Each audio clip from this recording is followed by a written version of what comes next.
Hey guys, today I'll show you how to crochet this simple ribbed beanie. The one I made is with the brim, but I'll explain how to make it without the brim. So the yarn I used is this one. The important information is that it is an 8-ply yarn, so that is the thickness of the yarn.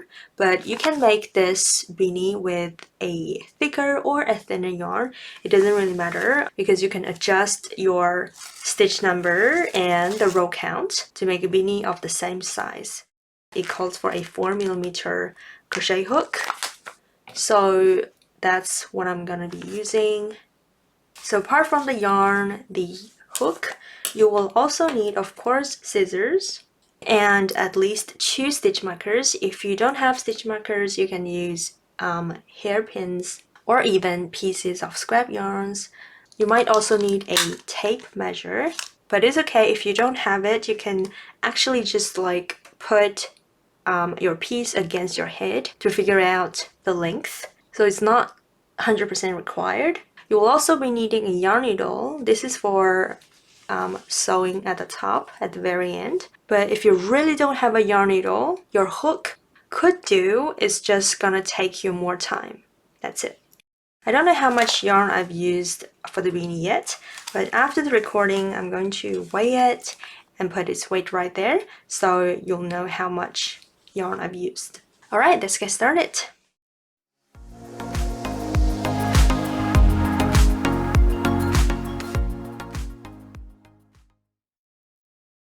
So basically, we're going to work a piece that is a rectangle, and we're going to be working our rows back and forth like that. And the length of the rows is the length of the beanie, which includes the fold over brim. So that's the top of the beanie, and that's maybe this reaches your forehead, and that's where you fold it over. If you don't want this brim, you can just chain less. You can minus 10 chains maybe. Okay, so to begin, you're going to make a slip knot first.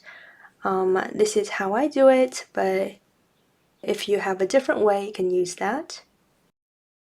And then you insert your hook in this loop.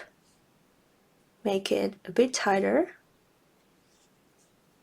And then we're going to start chaining. And to make a chain, yarn over and pull it through the loop on the hook. That's chain 1.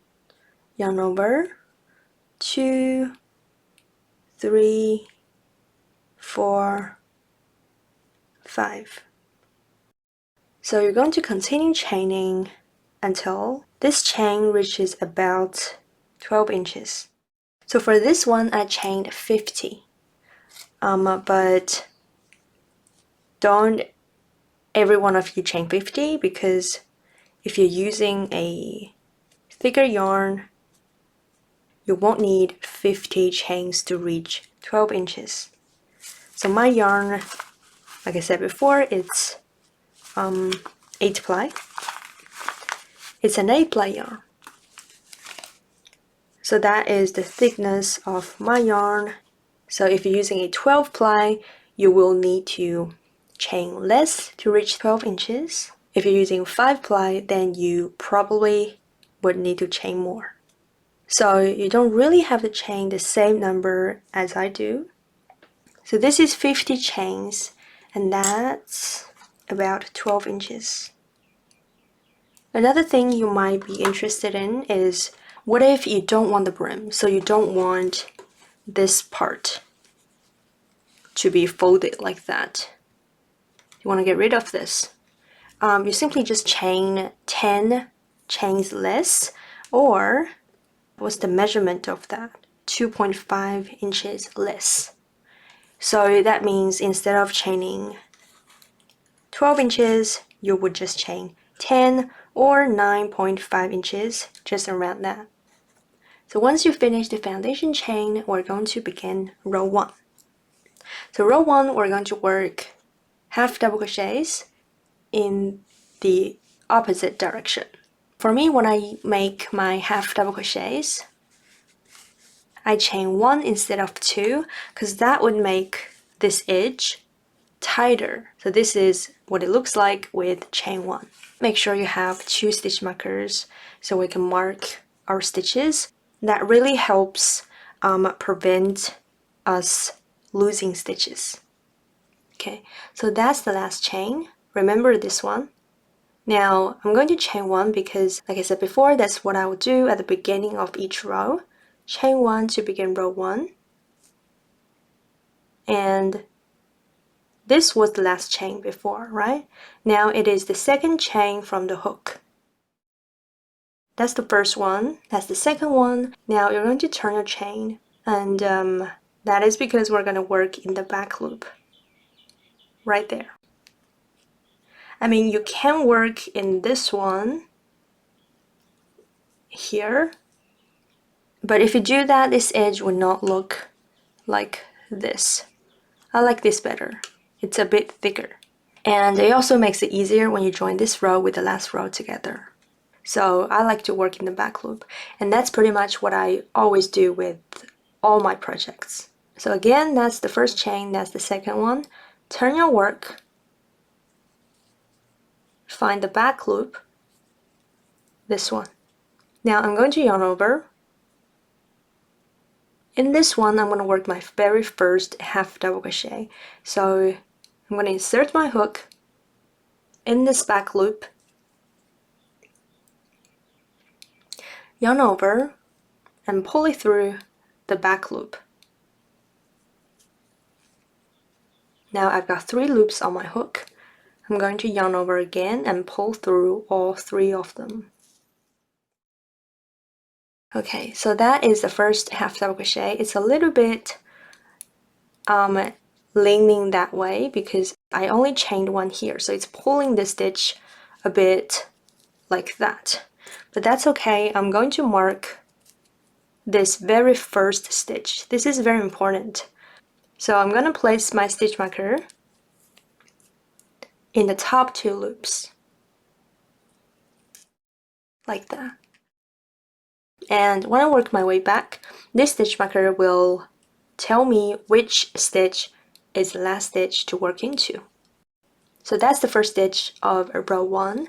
The next stitch is worked in the next back loop. You can actually see because they're like lining up right here. So I'm going to make a half double crochet again. I'm going to yarn over and insert my hook in that back loop.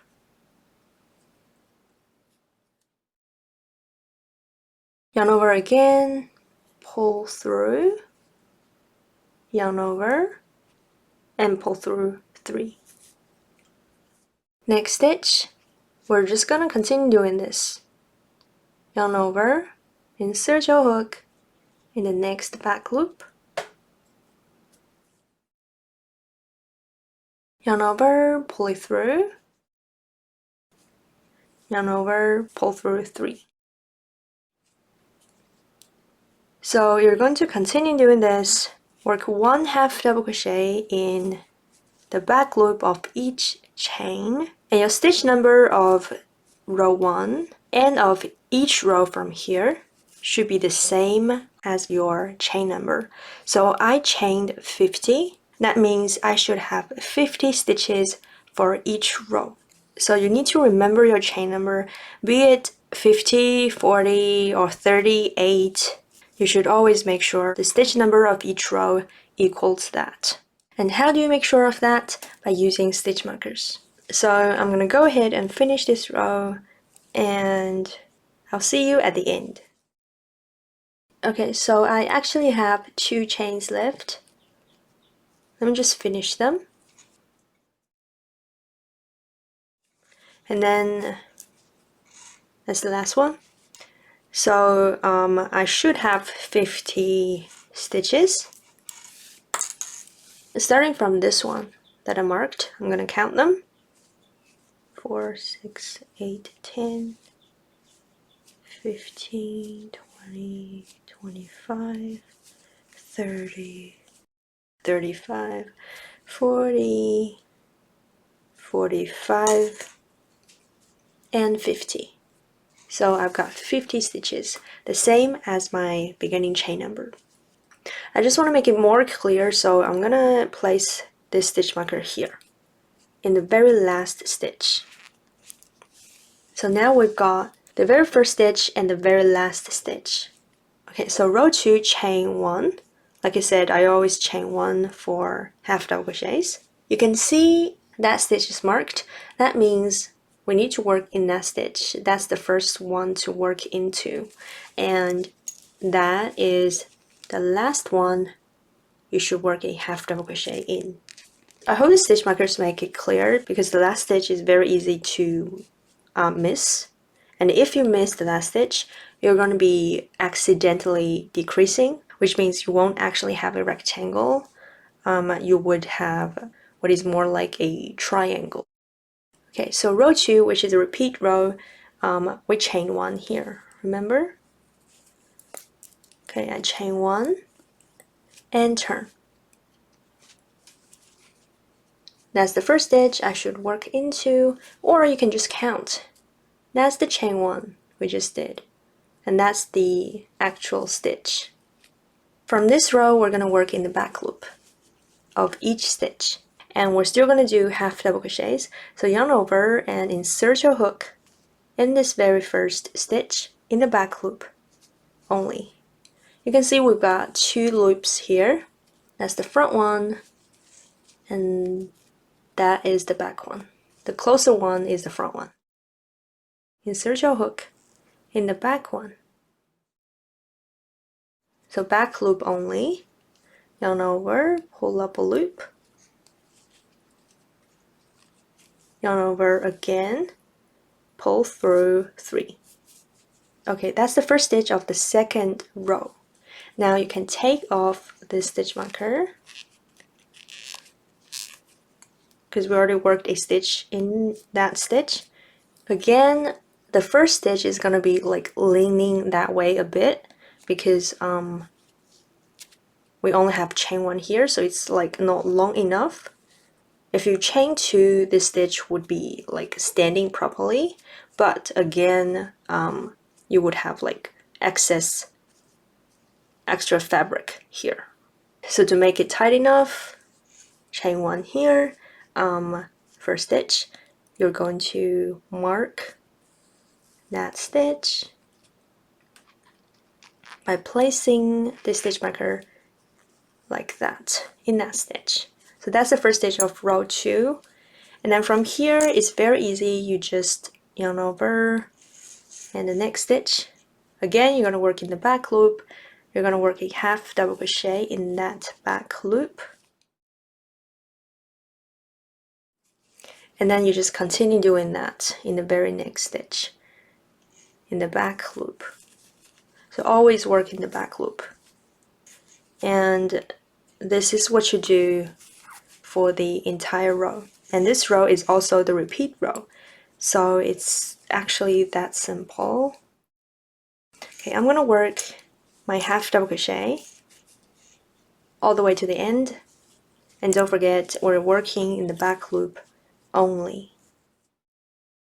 Like I said before, make sure you work in the very last stitch, which is marked right there. So you work still in the back loop, a half double crochet in there. Okay, now you can replace the stitch marker in the new last stitch of row 2.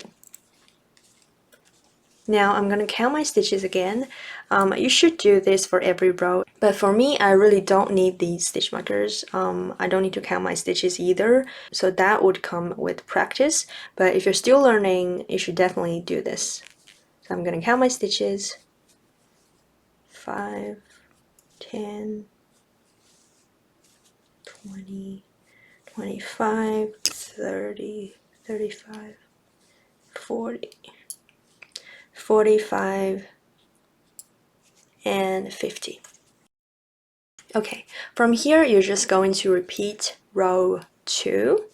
So you can rewind the video and rewatch that part. So again, you chain 1, and starting from the very first stitch, you would work in the back loop like that, and don't forget to always mark the first stitch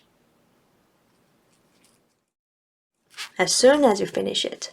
Okay, and then 1 double crochet, 1 half double crochet in the back loop of each stitch all the way to the end, and your last half double crochets should be in this stitch.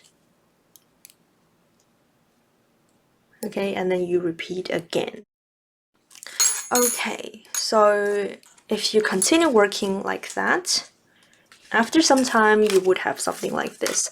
I still haven't finished the rectangle yet, but I just want to show you what it looks like after some rows. So I need to continue working like that to make it longer, but this is what it looks like. So here I want to explain when to stop working your rows. So just let me fold it so you can see the whole thing. This length should be your head circumference. And if you're making this for an adult, it should be around 21 inches. This should be around 21 inches, and because this is stretchy, it should fit 22 inches as well. But if you can measure your head, so basically you would just wrap this around your head, you know, like how you would wear a headband. So you can figure out your head circumference. If you're making this for a child, I don't normally make stuff for kids, so I wouldn't really know the specific measurement. So again, you would have to measure it, or you can look it up online. There should be like a chart somewhere telling you the head circumference of like different age groups. So now I'm going to continue making this until this length is about 21 inches. So I'm talking about making this for an adult. So I've done 54 rows. This is the beginning chain. It looks a bit longer than this part, but they actually have the same stitch number. So this is normal.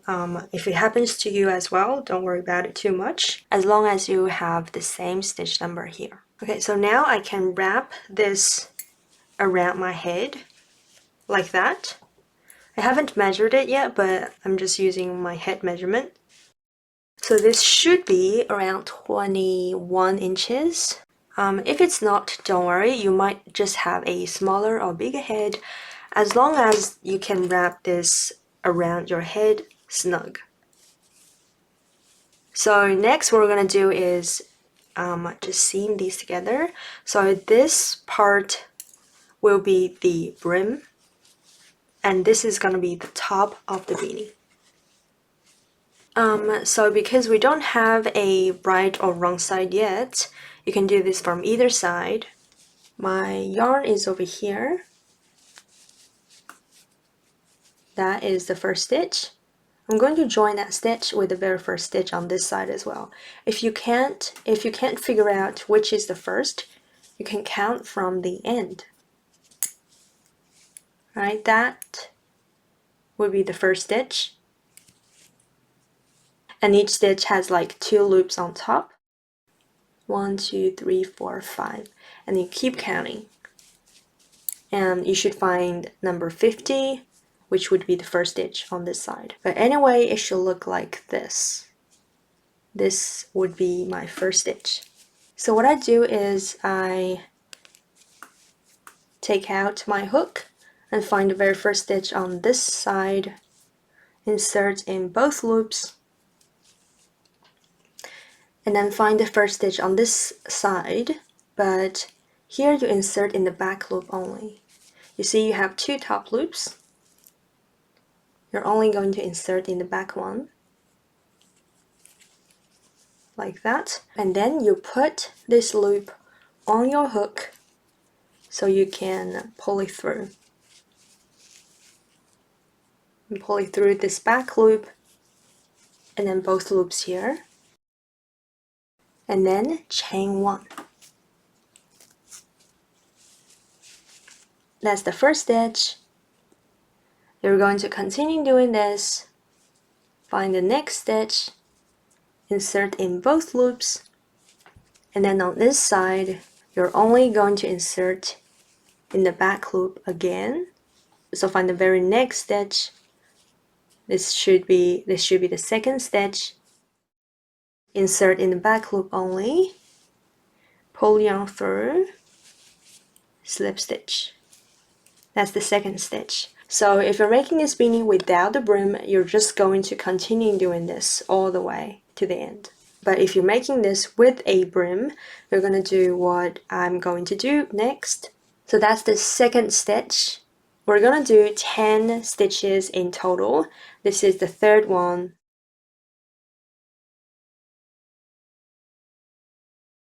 Nine and 10. Okay, so this would be the wrong side, and this would be the right side. And now, because we're making a brim, we're going to turn this piece inside out, like that. I'll tell you why in a sec, but just turn it inside out for now. Okay, hopefully you can find the very next stitch. You see that stitch is worked. So the next stitch is this one. Again, for this side that is closer to me, I'm going to insert in both loops. And that is the next stitch. On that side, I'm going to insert in the back loop only, like that, and slip stitch.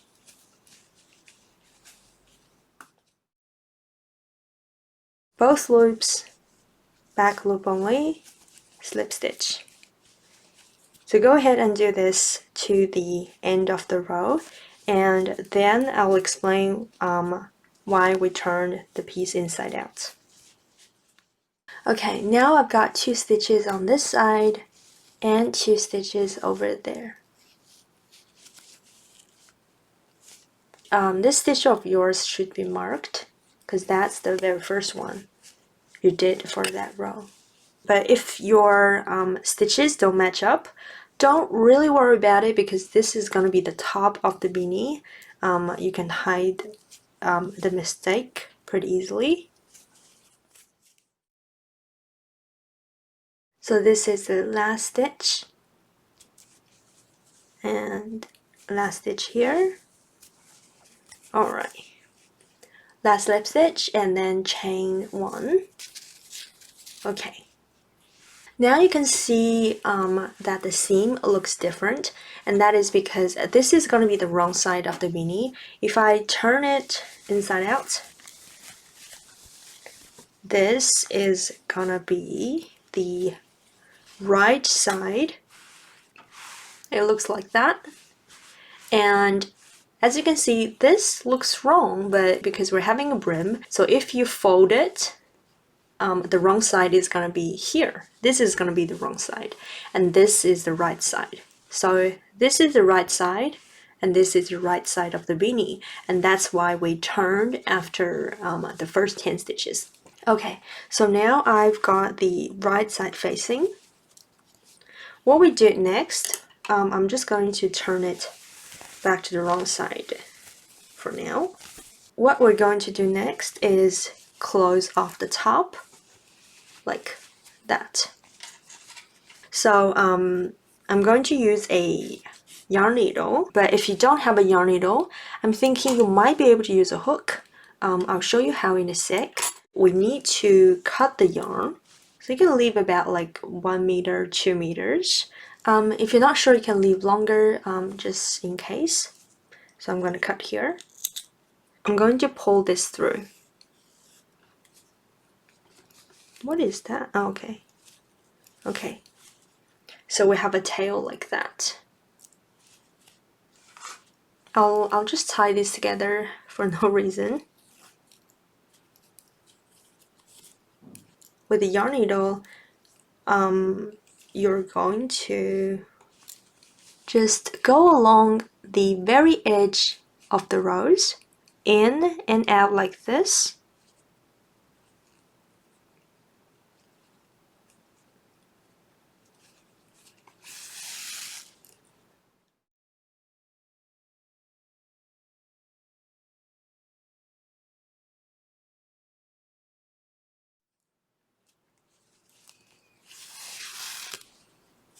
And then you give it a little tug.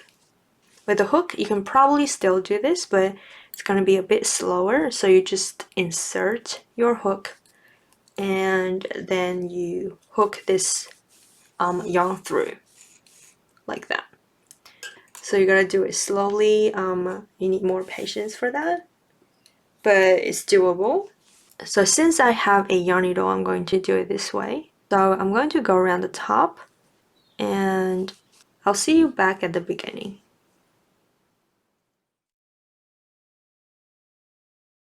Okay, so that is the seam. So I'm back to the beginning.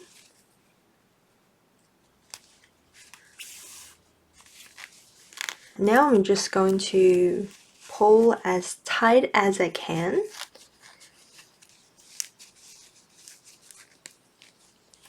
Now you would still have a hole here. That's normal.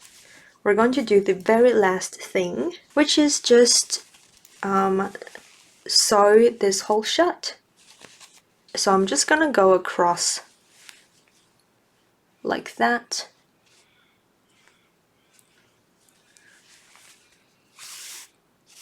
And be careful, you don't want to make it like that. You want it to still be like a circle. So I'm gonna change direction and do it this way, so it's like a cross.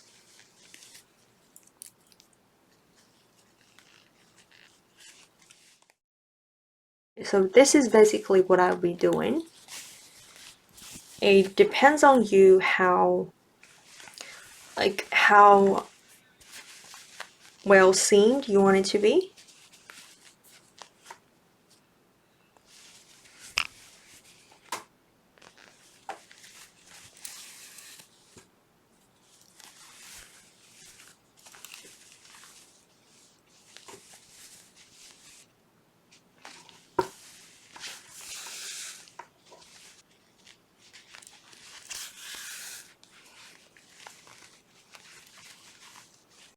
By the way, I turned my beanie inside out so I can see the right side to make sure it looks nice. I think that looks pretty good. This needs to go to the wrong side.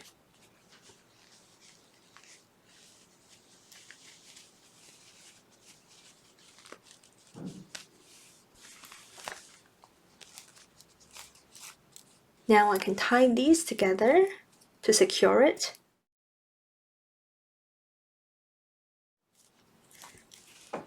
Okay, and then I just need to cut this, and that's it. I'm okay with this. Or you can just whip it in.